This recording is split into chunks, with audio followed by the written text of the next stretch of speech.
네, 오늘은 골로새서 3장 12절부터 17절 말씀 계속해서 이어서 나누도록 하겠습니다. 오늘 본문은 마찬가지로 사도 바울이 골로새 교회의 성도들에게 보내는 권면이 이어지고 있습니다. 오늘 본문에서는 하나님께서 택하신 백성으로서 그리스도인들이 교회 안에서 어떠한 삶을 살아야 하는지를 구체적으로 말씀하고 있습니다. 우리는 이 말씀을 통해 하나님께서 우리에게 요구하시는 삶의 모습과 그 방향을 분명히 깨달을 수 있는 것입니다. 그래서 본문을 따라서 우리가 어떻게 하나님께서 기뻐하시는 교회의 공동체를 이루며 살아갈 수 있는지 함께 살펴보도록 하겠습니다. 우리가 매번 이렇게 바울 서신을 나누고 있는데 중요한 것은 무엇이냐면 이 서신의 내용이 어떠한지를 알게 되는 것으로 끝나면 안 된다라는 이야기입니다. 바울이 골로새 교회로 보내는 골로새서를 비롯해서 우리가 계속해서 나누고 있죠. 에베소서, 빌립보서, 고린도후서. 이 바울 서신 속에 담겨져 있는 그 마음, 그리고 각 교회마다 주는 바울의 메시지가 다르게 나타나는 것을 우리가 알고 있는데, 우리가 이 성경을 강해 설교를 통해서 배우고 묵상하고 그 성경 속에 담겨져 있는 어떠한 해석이 필요한 부분들도 해석하고요, 묵상이 필요한 부분들을 묵상하고 있는데, 그것으로 끝나면 안 된다라는 말씀을 계속해서 반복해서 드리고 있습니다. 그러니까 알게 되는 것으로 끝나지 말아야 한다라는 것이 바울이 보내는 이 편지의 골자입니다. 너희가 알고 있든지 혹은 모르고 있든지, 모르면 알게 되고, 그리고 알고 있으면 그것을 실천하라는 이 권면의 메시지가 항상 바울의 서신 가운데에는 담겨져 있다는 사실을 우리는 알 수가 있습니다. 오늘 본문을 담고 있는 골로새서 3장 12절부터 17절까지 말씀 중에 핵심 메시지는 결국 무엇이냐? 하나님이 택한 사람의 삶을 살아야 한다라는 것입니다. 그러니까 12절 말씀처럼 그러므로 너희는, 그러니까 그러므로 이게 결론을 내리는 접미사죠. 접두사죠. 그러면 그러므로 너희는 하나님이 택하사 거룩하고 사랑받는 자처럼 긍휼과 자비와 겸손과 온유와 오래 참음을 옷 입고 쭉 메시지가 이어지고 있어요. 그러니까 그러므로라는 단어가 나오고 그 뒤에 너희는 하나님이 택하사 이러이러하게 삶을 살아야 되는 사람들이다라는 것은 결국에 무엇이냐? 너희는, 즉 골로새 교회의 성도들은, 즉 그리스도인들은 어떤 사람이다라는 겁니까? 하나님이 선택하신 사람이다 라는 메시지입니다. 바울은요, 본문에서 골로새 교회를 향한 메시지를 전지면서 결국에 이 말씀을 오늘날 묵상하고 있는 우리를 향하여서 하나님이 택하사 거룩하고 사랑받는 자라고 부릅니다. 이것은 우리가 지금 어떤 자들이라는 겁니까? 첫 번째로 거룩한 사람이라는 뜻이고요, 두 번째로는 사랑받고 있다라는 뜻입니다. 여러분, 저와 여러분들은 사랑받고 있는 사람들입니다. 거룩한 사람입니다. 이것은 우리가 우리의 행위나 공로로 하나님께 선택받은 것이 아니라 하나님의 전적인 은혜로 택함을 받은 존재인 것을 강조하는 것이에요. 그렇기 때문에 우리의 삶은 구원을 얻기 위해 무엇을 이루는 삶이 아니라 이미 구원받은 자로서 하나님의 뜻을 따라 살아가는 삶이어야만 합니다. 여러분, 우리가 성경 속에서 하나님이 사랑하는 자들이라는 말을요, 좀 깊이 있게 묵상하고 해석해서 받아들여야 됩니다. 그러니까 하나님의 사랑에 대해서요, 우리는요 좀 더 깊게 들어가 보아야 하는 것이요. 왜냐하면요, 여러분, 이 골로새 교회를 향한 바울의 서신 속에 담겨져 있듯이 하나님께서는 그리스도인들을 사랑하시죠. 그렇죠. 교회에 속한 사람들을 사랑하시죠. 그건 우리가 분명하게 알고 있는 사실입니다. 그러면 이 말을 바꿔 얘기하면 교회 안에 있지 않은 사람들을 하나님은 어떻게 하신다는 겁니까? 사랑하지 않는다라는 말씀이십니까? 그렇게 이해할 수 있잖아요. 너희는 사랑받는 자다라는 말이 무엇을 뜻하느냐? 우리가 깊게 생각해 봐야 돼요. 그러니까 교회에 소속되어 있는 그리스도인으로 살아가는 자들을 하나님께서 사랑하시지만, 그렇다고 해서 세상에 속한 자들, 아직 세상에 머물러 있는 자들 하나님이 사랑하지 않으신다라는 뜻은 아닙니다. 하나님 모든 사람들을 동일하게 사랑하세요. 그러면 오늘 본문에서 나타나는 것처럼, 그러면 이 교회 공동체 안에 그리스도인들을 향한 하나님의 사랑은 어떤 사랑이냐? 그래서 우리가 좀 구별해서 깨달을 수 있어야 되는 것입니다. 이것을 깨닫지 못하면 교회 안에 있는 사람들은 하나님께 사랑받는 사람들이고, 교회 다니지 않는 자들은 하나님이 사랑하지 않는 사람들이라는 인식이 우리 머릿속에 박혀 있게 되는 것이에요. 근데 그게 아닙니다. 모든 사람들을 향해서 하나님은 사랑하신 분이세요. 그러면 우리가 이렇게 골로새서와 같이 교회 안에서 혹은 그리스도 안에서 하나님의 영역 안에서 사랑받는다라는 말은 어떤 것을 의미하냐? 하나님의 마음에 합한 사람을 의미하는 것이에요. 하나님의 사랑은 모든 사람들에게 이렇게 공평하게 나누어져 가지만 우리가 흔히 교회 안에서 하나님의 사랑을 받는 자라는 그 의미는 무엇이냐면요. 하나님의 마음에 딱 맞는 사람을 의미하는 것이에요. 그러니까 하나님의 마음을 기쁘시게 해드리는 자라는 의미입니다. 근데 이것을 동일하게 하나님께 사랑받는 자 혹은 하나님께서 이런 사람을 사랑하십니다라고 이해를 하게 되면 마치 하나님께서 그 하나님의 교회 이 공동체 안에 아직 그리스도를 알지 못한 자들, 아직 하나님께로 돌아오지 않는 자들을 미워하신다라고 이해할 수 있습니다. 하나님이 미워하시는 것은 죄예요. 사람을 미워하시고 그 영혼을 미워하시지 않으십니다. 그렇기 때문에 우리는요 하나님의 마음에 합한 삶을 어떻게 살아가야 할지를 이 골로새서 3장 12절부터 17절까지 말씀을 통해서 조금 자세하게 좀 공부를 해보고자 합니다. 다시 말하면 바울은 본문에서 우리를 하나님이 택하사 거룩하고 사랑받는 자라고 부르는 것이죠. 근데 이것은 우리가 우리의 행위나 공로로 하나님께 선택받은 것이 아니라 하나님의 전적인 은혜로 택함을 받은 사랑을 받은 존재임을 강조하는 것이에요. 따라서 우리의 삶은 구원을 얻기 위해서 무엇을 이루어가는 삶이 아니라 이미 구원받은 자로서 하나님의 뜻을 따라 살아가는 삶이어야 한다라는 사실입니다. 그러니까 우리가 기도하는 이유, 우리가 모여 예배드리는 이유는 이 행위를 통해서 우리가 구원받기 위함이 아니라 구원받은 자들이기 때문에 하나님을 찾고 하나님을 예배하고 그렇게 살아가는 것입니다. 예수님이 부르신 제자들 어떻습니까? 예수님이 구원받은 사람들을 제자로 부르셨습니까? 예수님이 이미 성장한 자들을 제자들로 부르셨습니까? 아니죠. 예수님이 부르시고 제자들이 주님과 함께 동행하며 성령을 구하고 성령 충만한 이후에 그들이 주님의 길을 따라 살아갔던 것처럼 삭개오가 완벽한 사람이기 때문에 예수님이 삭개오에게 찾아가셨습니까? 삭개오를 불러주셨습니까? 이 집에 구원이 임했다라고 말씀해 주셨습니까? 아니죠. 주님의 눈은 이미 삭개오를 바라보고 계셨던 것입니다. 하나님께서 이스라엘 자손들을 선택받은 민족으로 택하여 주신 이유가 무엇입니까? 신명기 7장 7절은 이렇게 말씀하십니다. 여호와께서 너희를 기뻐하시고 너희를 택하심은 너희가 다른 민족보다 수효가 많기 때문이 아니니라 너희는 오히려 모든 민족 중에 가장 적으니라 이렇게 말씀하십니다. 잘났기 때문에 사랑받을 만하기 때문에 뭔가 대단한 일을 했기 때문에 하나님께 택함을 받고 하나님께 사랑을 받는 사람들이 아니라는 사실입니다. 마지막으로 아브라함에 대해서 살펴보면 어떻습니까? 아브라함이 하나님의 부르심이 있기 전에 어떤 삶을 살았는지 우리는 알지 못합니다. 아브라함이 얼마나 대단한 사람이었고 그리고 하나님께서 부르실 만한 능력 있는 사람이었고 하나님 얼마나 경외하는 사람이었고 우리는 알지 못합니다. 그러나 아브라함을 부르신 이후에 하나님께서 아브라함을 부르신 이후에 그 아브라함의 삶의 기록들을 우리가 성경 말씀을 통해서 발견하게 되는 거예요. 그러니까 우리가 이곳에 모여 있고 우리를 향한 하나님의 사랑에 대해서 여러분 의심하지 마십시오. 우리가 사랑받을 만하기 때문에 하나님이 우리를 사랑하시는 것이 아닙니다.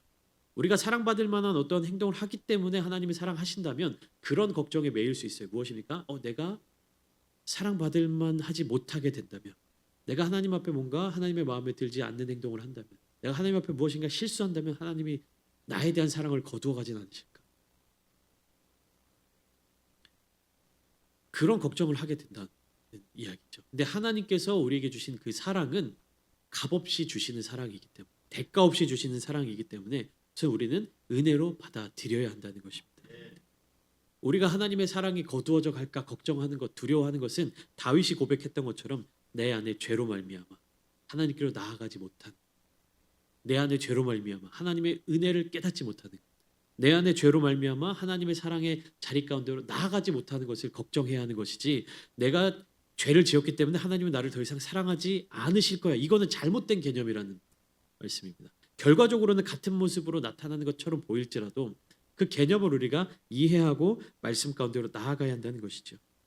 그렇다면 결국에 무슨 뜻이냐? 하나님이 택하시면 거룩하고 사랑받는 자가 된다는 이야기입니다. 거룩하고 사랑받을 만 해야 하나님이 택하여 주시는 것이 아니라 하나님이 택하시면 거룩하고 사랑받는 자가 된다는 것입니다. 거룩함은 무엇입니까? 세상과 구별된 삶을 말하는 것입니다. 사랑받는 자라는 것은 하나님의 특별한 은혜와 사랑을 입은 자임을 증명하는 것입니다. 이것이 우리의 삶의 정체성이며 이 정체성에 걸맞는 삶을 살아야 하는 것이죠. 아무리 하나님의 사랑이 우리에게 부어지면 뭐합니까? 우리가 그것을 깨닫지 못하면 아무 소용이 없는 것입니다. 그렇기 때문에 바울은 권면하는 것이요. 우리는 하나님이 택하여 주신 분, 구원의 자리 가운데로 인도하여 주신 분, 하나님께서 우리를 불러주셨다. 우리는 그곳에 모인 사람들이다. 그러므로 우리는 그 택함 받은 사람으로서 거룩한 삶, 사랑받는 자의 삶을 살아내야 한다라고 강조하고 있는 것입니다. 그래서 바울은요, 이들이 입는 옷은 새 사람이 입는 새 옷이다라고 비유로서 이야기를 합니다. 바울은 긍휼과 자비와 겸손과 온유와 오래 참음을 옷 입듯 입으라고 명령합니다. 이것은 우리가 새 사람으로 변화되었기 때문에 이제는 옛 사람의 행실을 벗어버리고 새 사람에 걸맞는 그런 삶의 태도를 갖추어야 한다는 뜻이죠. 우리가 무슨 옷을 입느냐에 따라서 우리의 행동이 결정됩니다. 옷은요, 우리가 생각하는 것 이상으로요, 우리의 행동을 결정하기 마련입니다. 스포츠 선수들 무엇을 입습니까? 다 유니폼을 입죠. 그리고 각자의 자기 직업에 걸맞는 옷들을 입습니다. 그 옷이 결국에 그 사람의 행동, 행실을 결정한다라는 것은요, 오늘날뿐만 아니라 바울이 살아가던 시대에도 동일하게 적용되었던 것입니다. 그렇기 때문에 예수 그리스도의 성품, 그리스도인의 성품을 바울은 옷을 입는 것으로 비유해서 이야기하는 것입니다. 그래서 긍휼과 자비와 겸손과 온유와 오래 참음을 옷 입어라. 결국 이것은 무엇입니까? 성령의 열매를 나타내라라는 것입니다. 우리가 옷을 입으면 다른 사람들이 우리가 무슨 옷을 입었는지 다 볼 수 있죠. 우리가 성령 충만하면 성령의 열매가 우리의 삶의 자리 가운데 나타나서 저 사람 성령의 사람이다라는 것을 다른 사람들이 알게 하라는 것입니다. 그것으로 우리는 옷을 입어야 하는 것입니다. 자, 이어서 13절에 바울은요, 그렇게 옷을 입은 너희는, 성도들은 어떤 삶을 살아야 하냐? 서로 용납해 주는 삶을 살아야 한다 이야기합니다. 근데 중요한 메시지가 있어요. 한번 주목해서 보시면 13절을 이렇게 시작합니다. 누가 누구에게 불만이 있거든 어떻게 하라고요? 서로 용납하여 피차 용서하라 이렇게 말씀하고 있습니다. 뭔가 좀 어색한 느낌이 들지 않으십니까? 어색한 느낌이 좀 안 드세요? 뭐냐면, 자, 누가 누구에게 불만이 있을 때 어떻게 합니까?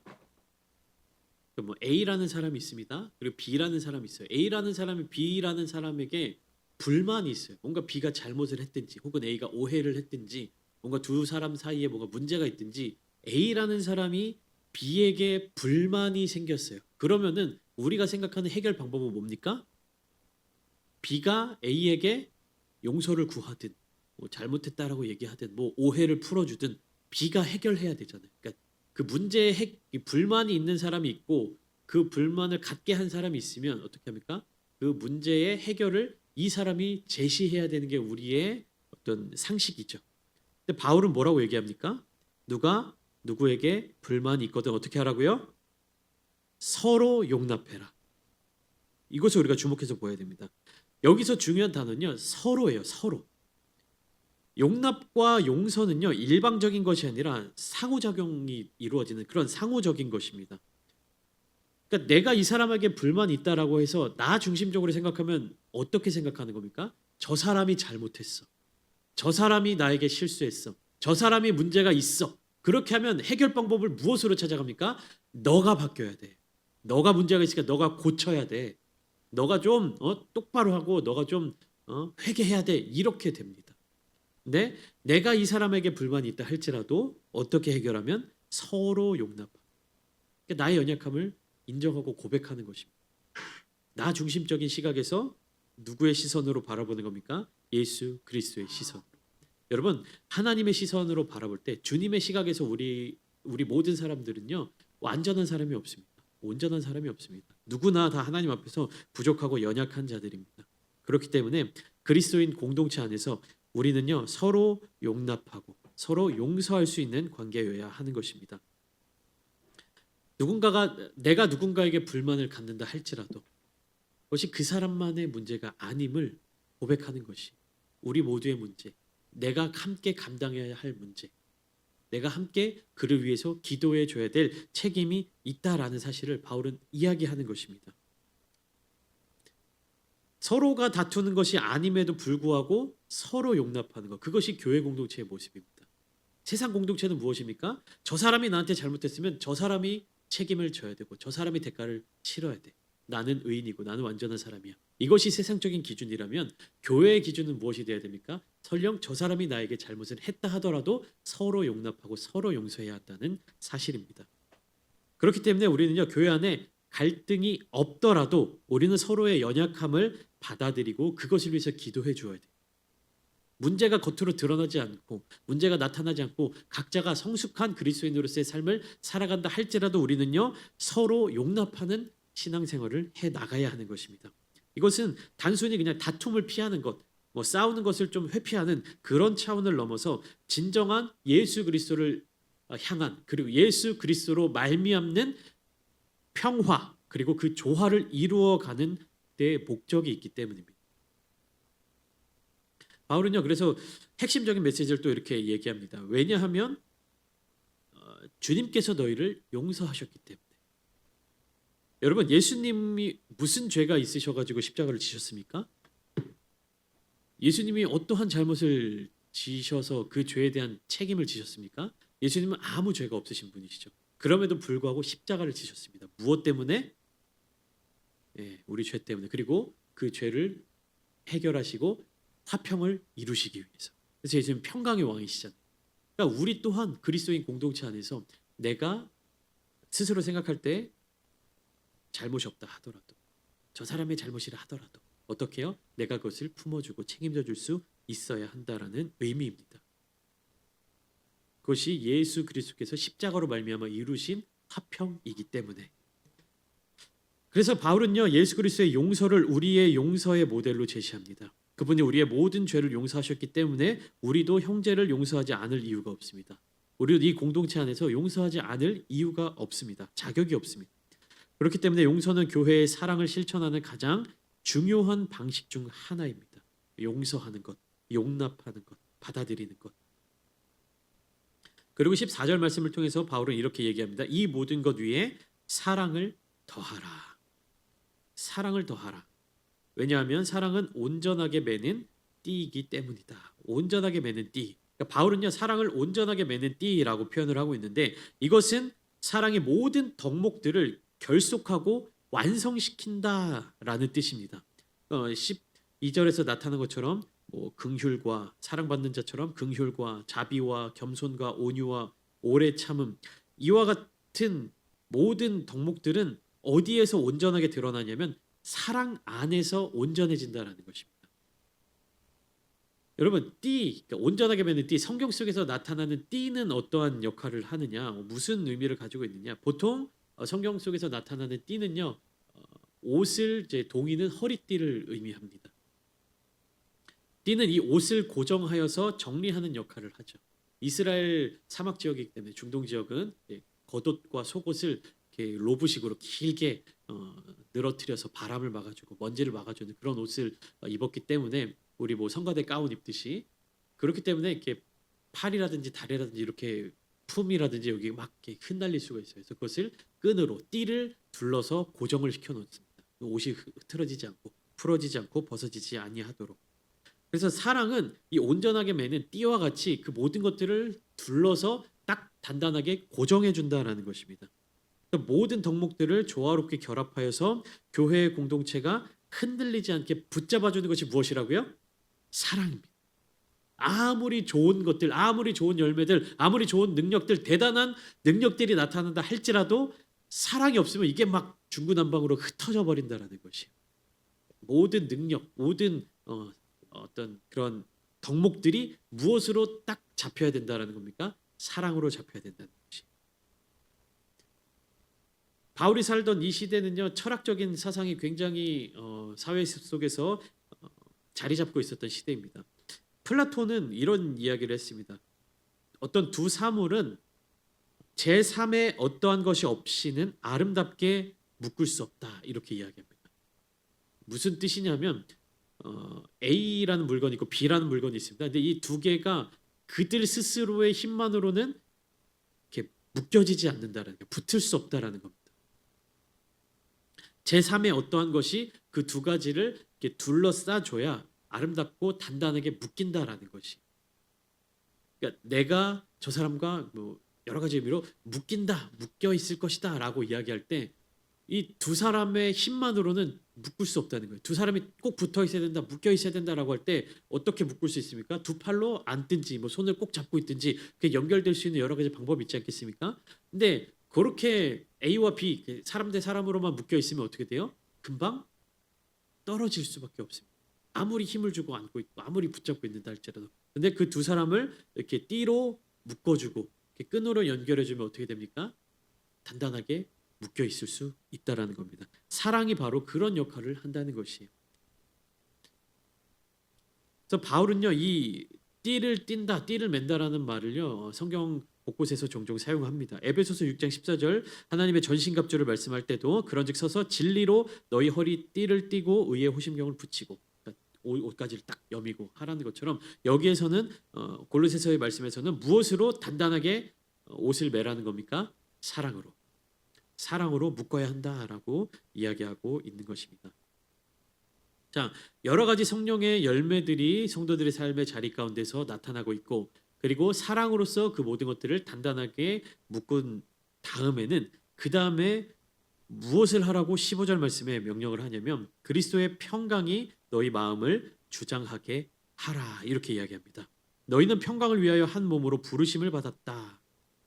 이게 교회의 본질입니다. 교회의 정체성입니다. 교회는 하나의 몸으로 부르심을 받은 공동체입니다. 그리스도의 평강이 우리의 마음을 다스릴 때 우리는 서로 간에 참된 평화를 이루며 교회를 세울 수 있습니다. 여러분, 하나의 몸으로 부르심을 받은 공동체가 교회라는 사실은 무엇입니까? 일단 첫 번째로 한 몸이 되어야 되는 것이, 두 개의 몸이 되는 것이 아니라 하나의 몸을 이루어야 된다라는 것입니다. 두 번째, 부르심을 받은 공동체입니다. 부르심을 받았으면은 부르신 자의 뜻대로 움직여 가야 되는 것이에요. 이 두 가지가 교회의 정체성이고 본질입니다. 그러니까 한 몸으로 부르심에 합당한 삶을 살아내는 것, 그것이 교회입니다. 그리고 교회는 이어서 감사하는 자로서의 삶을 살아야 하는 것입니다. 감사는 그리스도인들의 삶에서 빠질 수 없는 요소입니다. 이 평강과 감사는요, 서로 연결되어 있습니다. 그렇기 때문에 감사하는 마음은 교회 안에서 평화를 유지하는 데 중요한 역할을 합니다. 여러분, 우리가 사람에게 은혜를 받거나 어떤 호의를 받게 되면요, 그 사람에 대해서 감사하고 고마운 마음이 들죠. 근데 그렇게 그런 요건 없이 사람을 향하여서 감사하기란 쉽지 않습니다. 그러면 어떻게 감사하라는 것입니까? 가장 먼저 교회를 이루신 하나님께 감사하라는 것입니다. 그 은혜를 날마다 기억하며 그 은혜에 날마다 감사하라는 것입니다. 그리고 그 하나님의 마음을 우리 가운데 품고 또 서로 감사를 나누는 삶을 사는 것이 바로 교회의 모습입니다. 그리고 또 이어서 16절 말씀, 그리스도의 말씀을 품고 살아가는 사람들의 모습, 그리스도의 말씀이 너희 속에 풍성하게 거하도록 하라.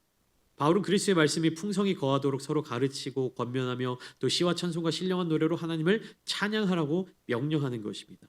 말씀의 풍성함은 단순히 지식으로만 끝나는 것이 아니라 삶의 모든 영역에서 열매를 맺는 것으로 드러나고 있습니다. 이렇듯 사랑받는 자처럼 행하는 모든 것, 성령의 열매가 나타나는 삶을 사는 것, 서로가 서로에게 용서하고 용납하고 사랑하고 감사하는 것, 그리고 그러한 모습들을 통해서 평강을 이루는 것이 교회의 모습인데, 궁극적으로 이 모든 일들이 무엇을 중심으로 이루어져야 하냐? 17절 말씀 우리 함께 읽겠습니다. 17절입니다. 시작. 또 무엇을 하든지 말에나 일에나 다 주 예수의 이름으로 하고 그를 힘입어 하나님 아버지께 감사하라. 아멘. 이것이 교회의 모습이어야 하는 것입니다. 결국에 우리가 이루어가는 모든 것들, 말씀을 통해서 바울이 권면하는 모든 메시지들을 우리의 삶을 통해서 이 교회 안에서 이루어가는데 궁극적으로 무엇을 이루어야 하냐? 예수님의 이름으로 모든 것들이 이루어져야 한다는 것입니다. 사람의 생각으로, 사람의 능력으로, 사람의 어떠한 매력으로 그 일들이 이루어가는 것이 아니라 누구의 이름으로요? 주 예수의 이름으로. 여러분, 교회가 부흥되고 또 교회가 또 그 안에서 많은 여러 가지 좋은 현상들이 나타나는 것 중에 사람의 매력으로 이루어지는 교회들도 있습니다. 여기 나오는 사람이 좋아서, 이 집사님이 좋아서, 여기 맞는 사람과 어떤 좋은 환경이 좋아서, 교회의 어떤 건물이 좋아서, 어떤 그런 드러나는 혹은 인간적으로 느껴지는 여러 가지 매력으로 말미암아 교회가 부흥되는 일들도 많이 있어요. 그러나 그렇게 부흥된다 할지라도 결국에 궁극적으로 교회는 무엇을 향해서 나아가야 한다라고 이야기를 하는 것입니까? 예수의 이름으로. 모든 것들이 다 예수님께 영광을 돌리는 데 있다라는 것입니다. 모든 것들이 다 하나님께 감사하는 삶을 살아야 한다는 것입니다. 결국 이것은 무엇입니까? 하나님을 기쁘시게 해드리는 삶을 살아야 하는 것이 교회의 모습이라는 것입니다. 사랑받는 자는요, 하나님을 기쁘시게 해드리는 자가 되어야 한다는 것입니다. 내가 기쁜 것도 아니고요, 교회 목사님을 기쁘게 해드리는 것도 아니고요, 교회 다른 사람들에게 즐거움을 주는 것도 아니고요, 하나님을 기쁘시게 해드리는 사람들이 되어야 한다는 것입니다. 그것이 교회의 본질입니다. 여러분, 하나님은 여러분들을 사랑하십니다. 여러분들도 하나님을 사랑하셔야죠. 하나님을 기쁘시게 해드려야죠. 어떻게 하면 기쁘시게 해드릴 수 있습니까? 주님 중심으로 살아갈 때, 우리가 이루는 모든 것들이 하나님의 영광을 위하여서 이루어질 때, 우리의 모든 행실이 다 주님을 향하여서 영광 돌릴 때, 우리의 모든 아름다운 모습들이 예수님의 이름으로 이루어질 때 하나님께 감사하는 것이고 하나님을 기쁘시게 해드리는 삶을 살아내는 것입니다. 우리는 하나님께서 택하신 백성입니다. 택하신 백성으로서의 삶을 어떻게 살아야 하는지에 대해서 바울이 분명하게 보여주고 있습니다. 하나님께서 주신 새 옷을 입고 서로 용납하며 사랑으로 결속하고 평강과 말씀으로 충만하여 모든 일을 주 예수의 이름으로 행하는 삶을 살아가셔야 합니다. 그리고 이 모든 것들을 통해서 하나님께 감사하며 하나님께 영광을 돌리는 삶을 살아야 합니다. 우리 아름다운 창대교회는 하나님께 영광을 돌리는 교회가 되기를 소망합니다. 하나님이 드러나시는 교회가 되기를 소망합니다. 하나님께서 기뻐하시는 교회가 되기를 소망합니다. 그러한 교회가 될 때 하나님께서 이 교회를 붙들어 주시고 이 교회를 통해서 하나님의 놀라우신 일을 이루어내실 줄 믿습니다.